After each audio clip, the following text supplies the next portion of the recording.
Yes. It's very hard to put it briefly in 5 minutes.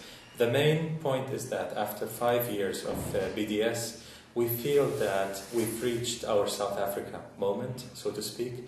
We are on the offensive, and Zionist groups, anti-BDS groups, are definitely on the defensive everywhere. A few years ago, we would have looked at where we are now as a dream that cannot come true except after many, many years. But here we are, after 5 years.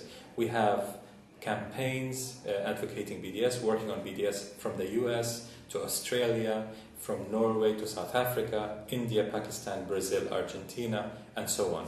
So now we have very successful campaigns in corporate responsibility, divestment campaigns, and I'll just give a few examples. The campaign against Veolia, especially, and Alstom, two French conglomerates involved in the Jerusalem light rail, which connects Israel's illegal colonies to the city of Jerusalem. We've targeted those two companies because they were involved in this patently illegal project. Since we started the campaign against them, tellingly titled Derail Veolia and Alstom, since November 2008 till now, Veolia specifically has lost contracts worth of billions of dollars, close to $10 billion in fact, and we think a lot of that can be attributed to BDS campaigns in Sweden, in the UK, in Ireland, in France, in Melbourne, Australia, and other places. Similarly, there's a campaign against the Jewish National Fund, trying to strip it of its charity status because it's a colonial entity, a very racist entity implicated in Israel's war crimes and violations of international law. The academic and cultural boycott campaign has picked up tremendously since the Israeli massacre in Gaza, end of 2008, early 2009. Since Gaza, and especially after the flotilla attack, the academic and cultural boycott campaigns have spread throughout the world. As many would know, big performers, major artists like the Pixies, Costello, Gil Scott-Heron, and others have cancelled performances in Israel, and we're getting more and more. The list of groups that are boycotting is growing every month. We're getting new performers that are cancelling. The latest was Vanessa Paradis, a French singer, a very famous singer, who cancelled her performance in Israel. And now there's a campaign to convince Macy Gray from the US, a pop singer, to also cancel. So that has grown tremendously, and with that, millions and millions of fans of those big artists have been introduced to the boycott. So now BDS is a name that is known in the mainstream media in Israel, in the US, and Europe, and probably in Australia as well by this time. So we think there's a lot of progress happening in the BDS movement. It's very crucial now to increase the level of coordination of all BDS activists in specific campaigns. The BDS National Committee, the BNC, is coordinating many global campaigns. We are spreading BDS through local conferences and regional conferences. Our latest regional conference was in India, and it attracted many from South Asia, and it was an extremely important moment for us to spread BDS to that part of the world, which is increasingly becoming much more powerful economically. Obviously, the next will be Latin America. We will have a regional conference in Latin America in 2011, and that will be our biggest new hit, so to speak. So we're branching out of the West, the classical West, and of course the conference that happened in Australia was extremely important for us last October.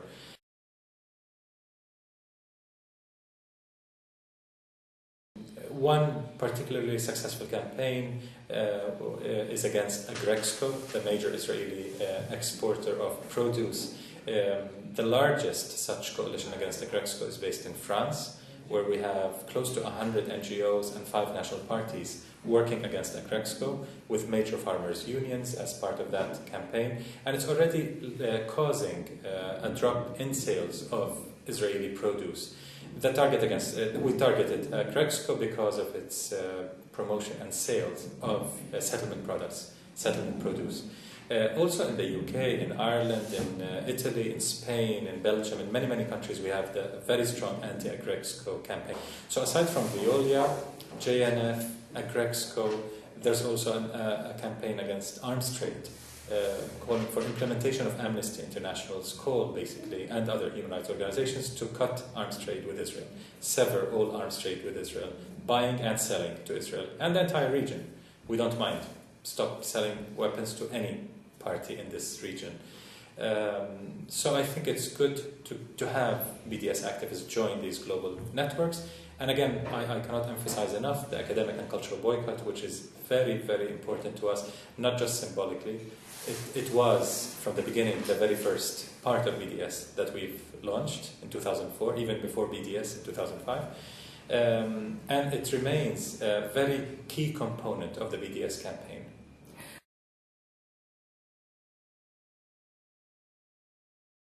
A very important development in 2010, actually since the Israeli massacre in Gaza in early 2009, has been South Africa. The developments in South Africa on the BDS front have been phenomenal.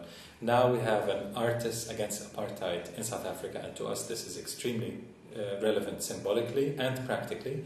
There are major campaigns supported by very key figures like Archbishop Desmond Tutu, major figures in the ANC, major cultural figures, very prominent academics are involved in the campaigns for BDS. One particularly important campaign in South Africa is a campaign at the University of Johannesburg to sever links with Ben Gurion University. We hope that this may well be our first success in academic boycott, in terms of not just passing a resolution supporting academic boycott, because we've done that in the UK for several years, but the new thing is that UJ, University of Johannesburg, may actually sever links with Ben Gurion University under pressure from its own academics, as well as many, many academics in South Africa. 280 academics, very prominent, some vice-chancellors of universities, have signed this petition calling for severing links. Archbishop Desmond Tutu put his name to a cultural boycott campaign, and it's really spreading in South Africa. To us, this is very, very important.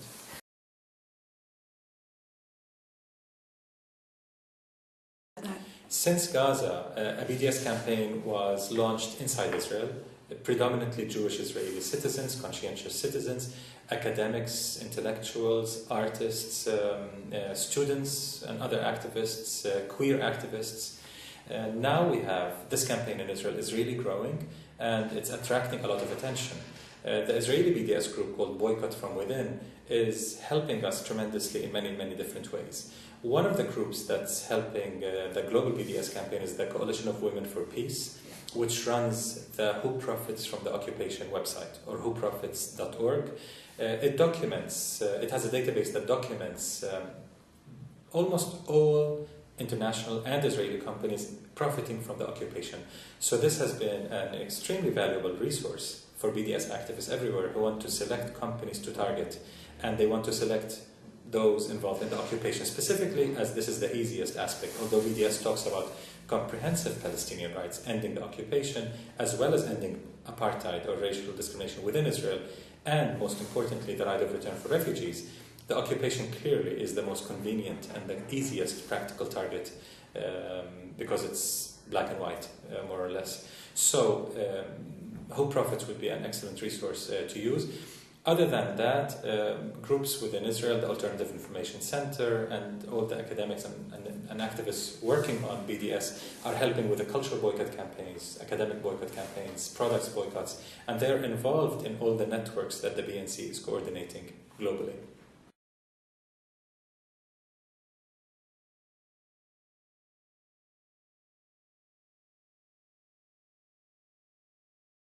Within Palestinian civil society, within the three parts, the three segments of Palestinian civil society, being the Palestinians present in 1967 areas, 1948 areas, as well as Palestinians in the diaspora, there is overwhelming consensus on BDS, or a full boycott of Israel.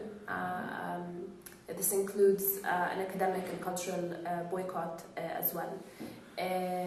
And this consensus is represented by the BDS National Committee, which is a wide coalition of the largest mass civil society organizations within Palestinian civil society, probably the largest coalition of Palestinian civil society organizations that exists now.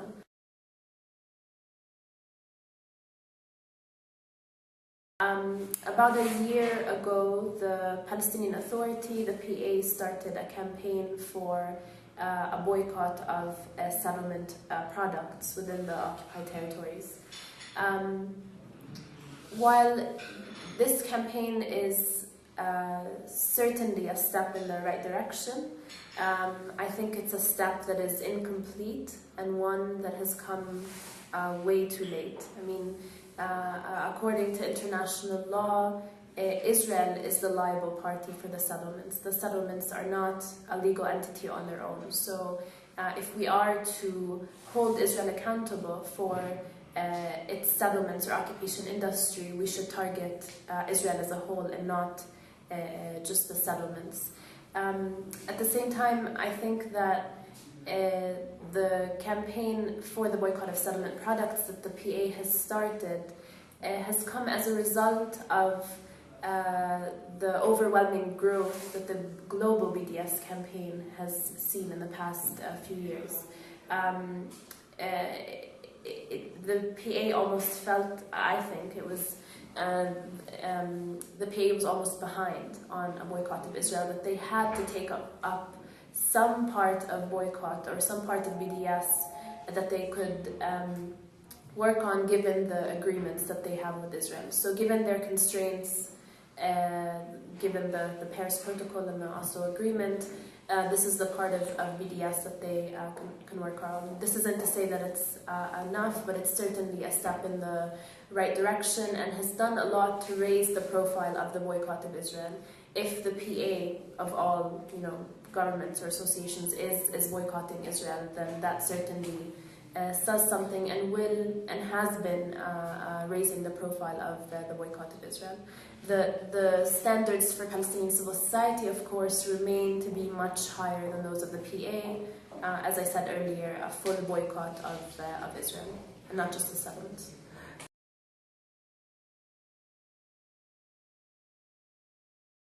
Within the industrial zones that Israel is setting up, there are international corporations that are complicit in maintaining these industrial zones, and thereby they are aiding Israel's or directly supporting Israel's occupation, in fact. So these companies can also be targets for BDS campaigns due to their involvement in the Israeli occupation and due to their involvement in violations of international law.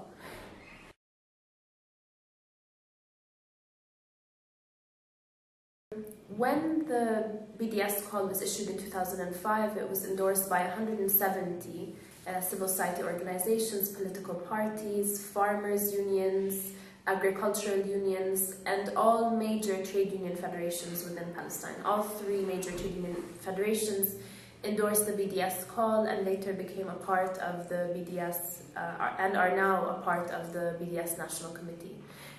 So there's consensus within Palestinian civil society, including amongst workers and agricultural farmers, etc., on the need for BDS.